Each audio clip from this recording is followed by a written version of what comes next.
Welcome, everyone, to this afternoon session, which is about community development and education and building sustainable communities at the mining source, like at the source. I know that we've had a number of discussions kind of around this, but I think it's good to kind of really talk about maybe a few specific concrete examples of what's happening out there. We have a few things happening with Moyo and some of the projects that we're working on, but I'd love to hear a little bit about like what Hewan is doing in Ethiopia, since you just got back from Ethiopia, and to maybe just say a little bit. I know you're working a lot on educational programs, both advising the government and how to set these things up, but then also the sort of really miner facing. I know that you do a lot of work on the ground with the miners, so maybe you can talk about that. Sure. Thank you, Monica, and thank you, everybody. Welcome for this evening sessions and for watching and listening wherever you are. So we're gonna discuss about community development in general, education and building sustainable mining community. So that's where it comes to like my part is right now, and what I believe on the community development and the mining community in general is knowledge and education is a key factor, and it plays really a huge role in awareness of the value of gemstones. It's not only just to supply us using their resources valuably, and knowing it, that's something it can generate income and also create jobs, but it doesn't stop there. Sourcing gemstones as a support of community development, like it's a kind of like education, passing skills, establishing training skills to be able to do other stuff beyond, I think Brian and Brazil, they have mentioned about, gemstones is not, it's a kind of resources is going to finish, it will not be available as much. And then there's another way of these miners, they can survive, or they have different skills they can rely on. For example, we just faced a huge, pandemic worldwide, where the ASM community been really affected, as they've been using that's the only source of income they have, and main can divers too. I heard a lot of them have shifted into their job into constructions, versus mining, gathering, all those things, and the gemstone supply, the colored gemstone supply has been affected.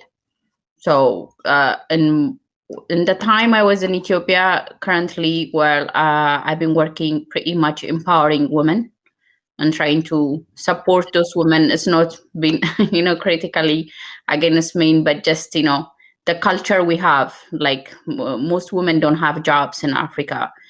Even though they're doing a lot of work, they take care of the kids, they take care of family.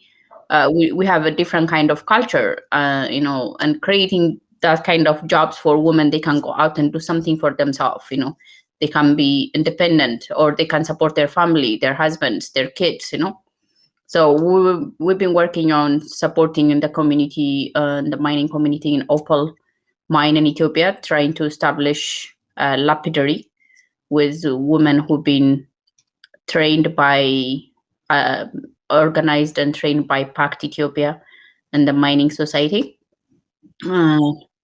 And those are already having some, places to work on, and they just don't have equipment. So the only way I can support them, for me to contribute on this kind of things, is buying their gemstones, selling, and give back maybe equipment, tools, and supply, And the other form is sharing my knowledge, which is really important and critical. It's like, just sitting down and tell them, just gemstone value is this gemstone is supposed to be mined this way. It benefit all of us, it prevent damages by creating awareness, safety, how they can mine, consulting. In the government level, we don't have in Ethiopia a lot of gemologists. We have a lot of geologists, not geologists. And Ethiopia is still in the baby stage versus like Brazil or other East African. They have a lot of geologists around, and it's been mined for so many years. And so trying to help at the early stage by sharing knowledge in the market, how things should be going. That's what I've been doing. You are I know I figured it was fresh in your mind because you just returned, and the needs are very present when you go, right? When you're there, you remember, you see kind of what the tremendous needs are. So I'd like to remind people who might be tuning in that these are really vulnerable communities.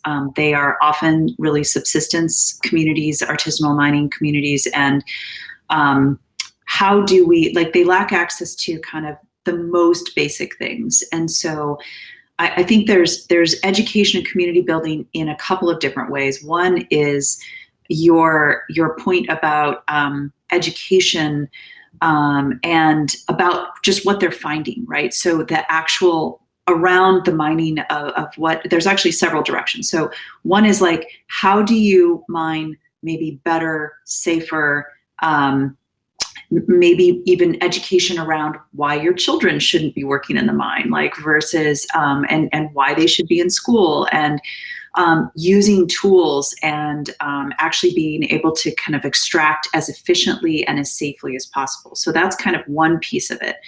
There's also education around processing materials, and how do you add extra value, as at kind of in the source country, because so many of these communities have the gems leave as rough, or minerals leave as rough, or in their simplest state, and then all that value is extracted further down the chain. But I think there's another element, which is how do you actually prepare these really vulnerable communities for shifts and market change? So things like COVID, these already really vulnerable subsistence communities now have no buyers. No international buyers are traveling. And so how do you help them navigate and weather some of these kinds of things? Also, climate change is having a big effect on rainy seasons are getting unpredictable or longer. And a lot of these people, a lot of miners are forced to, they mine part of the year, and then they're farming the other part. Well, now that schedule is interrupted because they can't count on a consistent rainy season. They can't count on enough dry conditions to actually mine in their pit. It will fill up with water. They have no means to kind of pump the water out.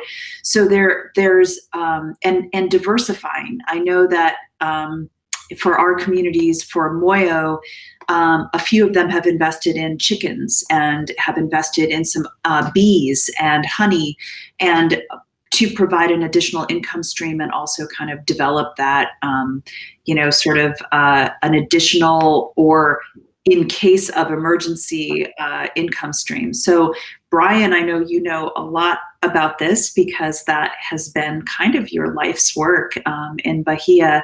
So I'd love to hear a little bit more about what you're doing to kind of diversify your community and add and develop that community in Brazil. Right. Well, it's interesting. Hewan is sort of pioneering in her country because it's relatively new. The gemstone scene is new. In Brazil, gemstone's been around for a long time, and mining and artisanal mining for a long time. So it's a little different there. And there's projects going on like Moyo, et cetera, that are addressing, the issues at the source to better the future for those communities, those artisanal mining communities. And I remind everyone that artisanal mining means the art of mining, and mining with very little resource takes art, takes skill, takes ingenuity. So those are all involved. So going back to, the current conditions that are increasingly becoming more dire because of climate, and that's a fact. We have to live with that as we go forward. So I've been very passionate about agriculture my whole life as part of my studies. I'm a geologist, but I also study soils, and I know how important agriculture is. And I think what I'm doing in Brazil, for example, in my project around a mining community that's in a remote mountain range, is that why don't we educate, going back to Hewan's mention of education, so key, why don't we educate how to grow better? And we have the science and techniques that we can grow amazing food using the available resources, available amount of water, etc., in organic, regenerative agriculture models. So I'm incorporating that into our community as a way to hedge against food security issues. And as Monica said, bring in more activities that are new money streams: bees, fruits, vegetables, medicinal plants, herbs, spice.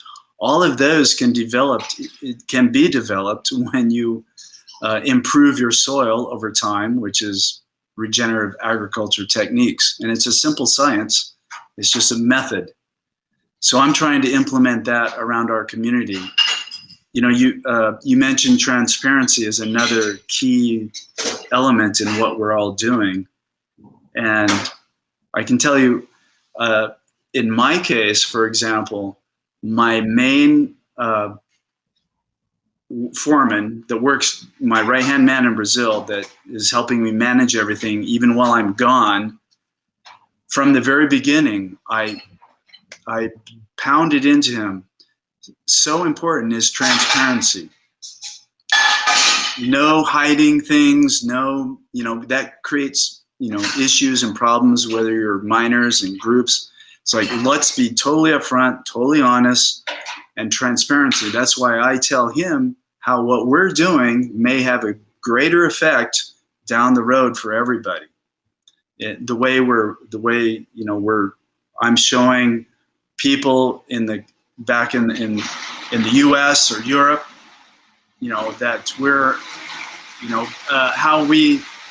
what we do here and what we show means something. And the fact that I'm telling him that I want him to insist that my miners have transparency. So there's no hiding, no stealing of stones, which is so common.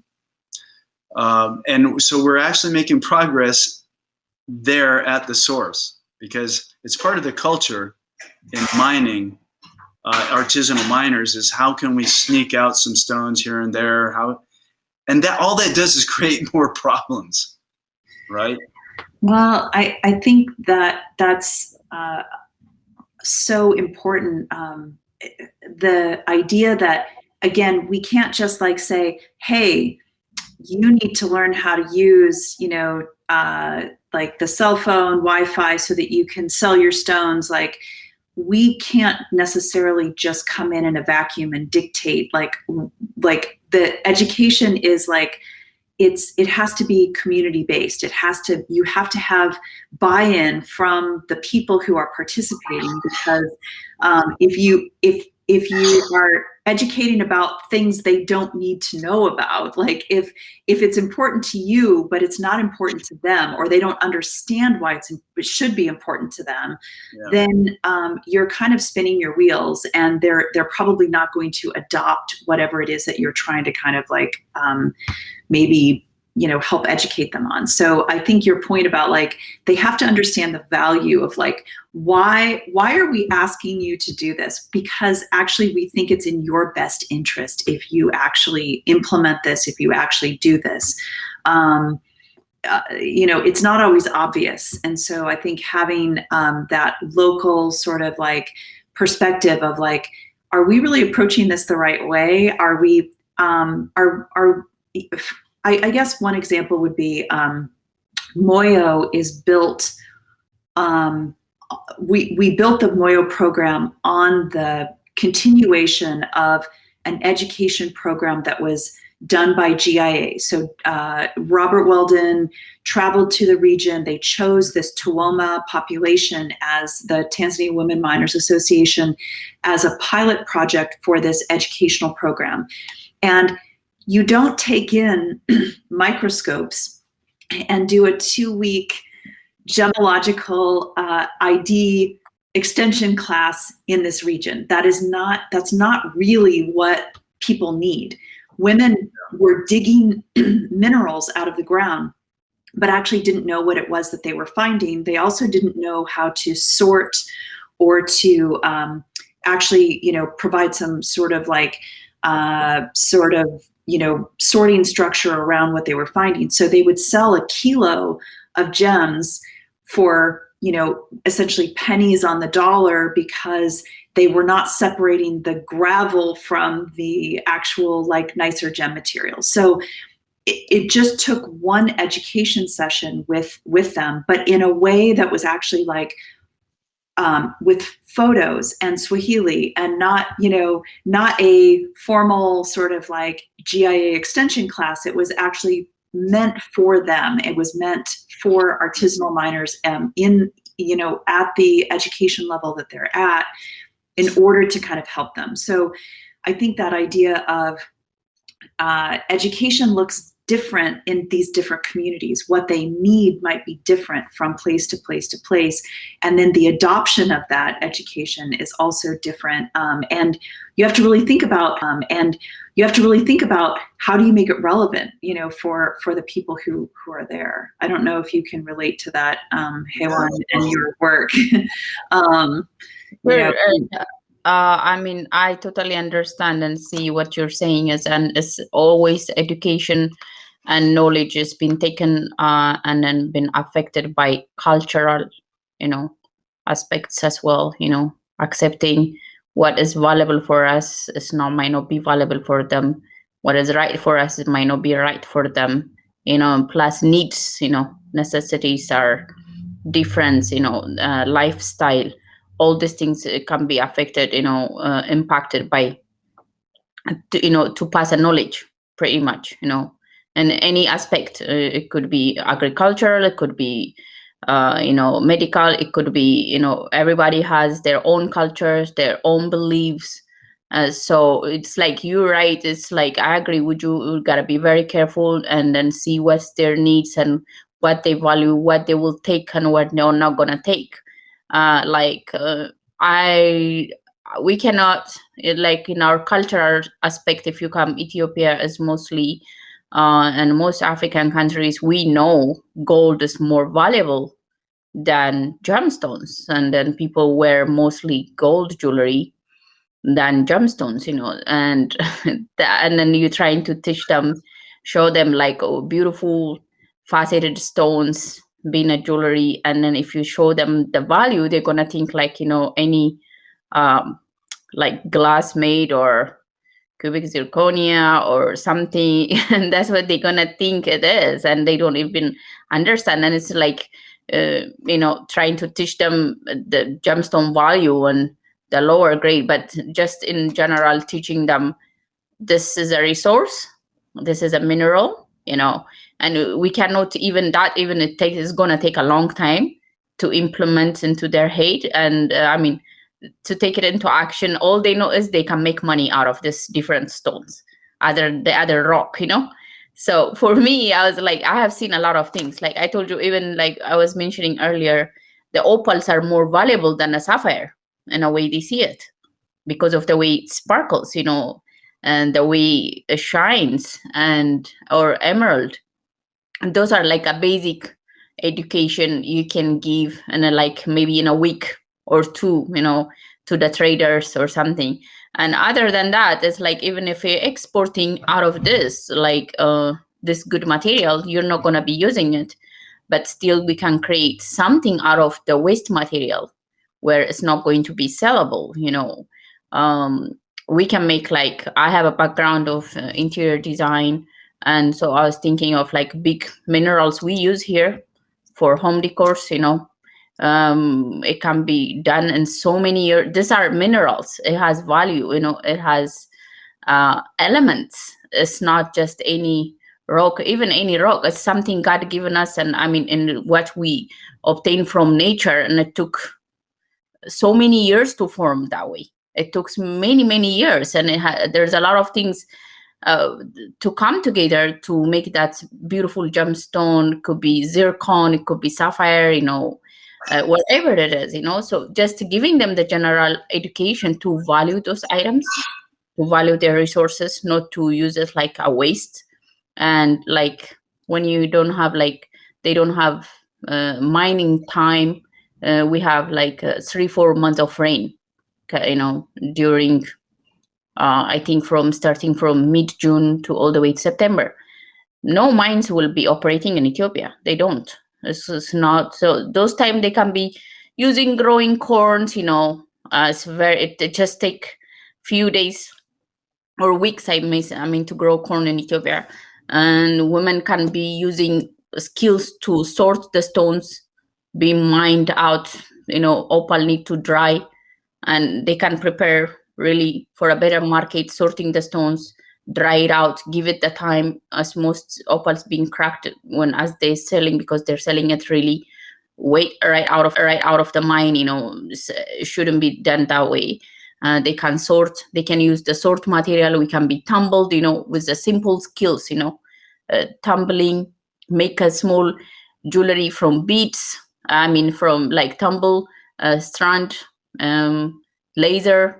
They can build up skill. We can teach young women. That's when most of the things I've been sitting down and consulting with other women. Create, start jobs early, teach skills. They can use that resources and teach them this thing is going to finish. And when it finish, you're not going to be mining on a certain region, or you're not going to have something to replace it with something else as you're having the money, as you're selling it, Well, mines run out. Mines run out, right? Like, we have to make sure that they're prepared for that. So, I mean, everything you just said about the education and adding value is so important, especially in a country that has new resources and there's no history or tradition in it. So that's all so important. And even, where I'm working, there is no cutting happening right there. So I can obviously bring in my lapidary school, which will work with the locals and encourage women to participate. The women gather the low-grade materials on the mine dumps where it's being produced. And in the case of my property where we're mining, when we produce, whatever the dumps are, the word gets out, and first thing in the morning, the women come up of all ages to sort through the tailings, and they collect whatever excess material has some value, which they can then sell themselves, and they can keep it. But a simple thing to do is to create a lapidary school where we can teach them how to sort and process and take out the best bits, maybe even just a little saw here, a little saw there, to separate the even better grade, and then create beads. That's already adding jobs and value. And that's a very basic thing that I think can happen everywhere.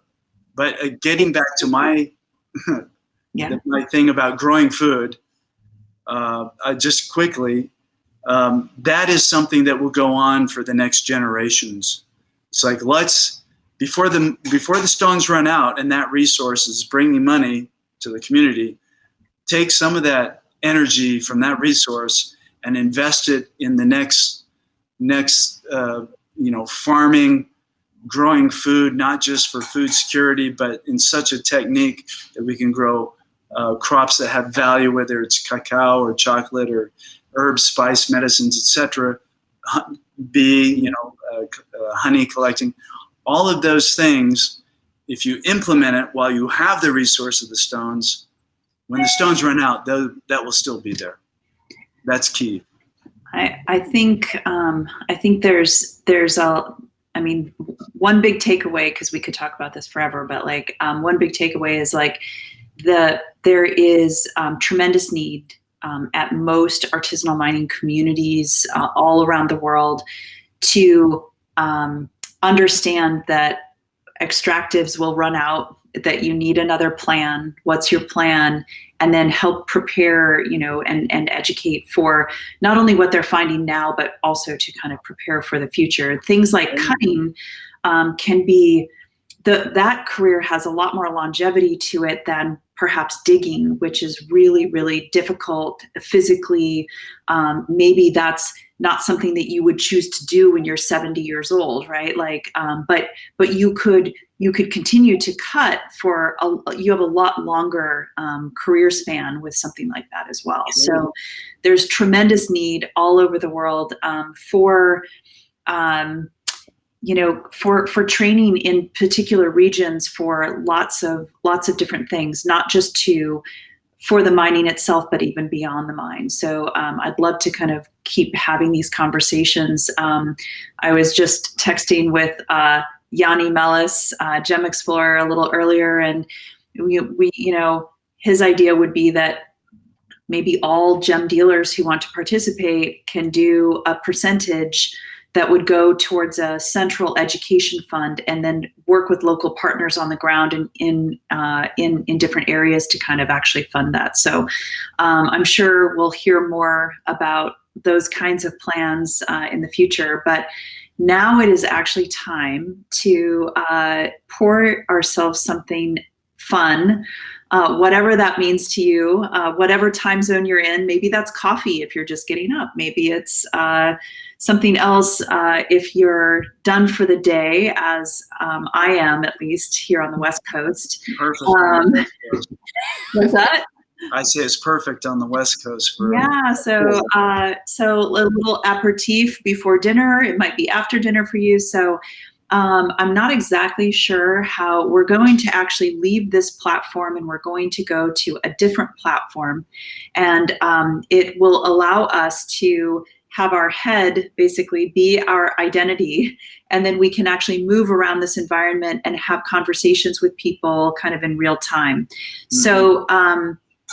So hopefully this will work as it is intended to, and I think that there will be a link perhaps in the schedule, in the sessions, that will take us to that environment. So if everyone can go pour themselves something and then join us in that environment. You might have to allow access to camera and microphone again. It's a separate entity, but is there a link easily available to get there? Hopefully. Oh, there it is. It's in the chat. There's a link. So if everyone can make sure to copy paste that link and be able to put it in your Chrome browser. Usually things work the best on Chrome if possible. You can try it on your mobile device and we can see how it works, but would love to. It's all over the announcements and in the most recent 2 emails. So if you've been receiving emails because you registered, you should have access to it. I just copied mine just in case. And we'll close out this session and go pour yourself something, and we'll open the new environment, and we'll see you there. Thank you. Yeah, thanks everyone. Thank you. Thank you, Thanks, everyone. Thanks, Monica. Thank you. Thanks, Brian and Hewan. Thank you. We'll see you.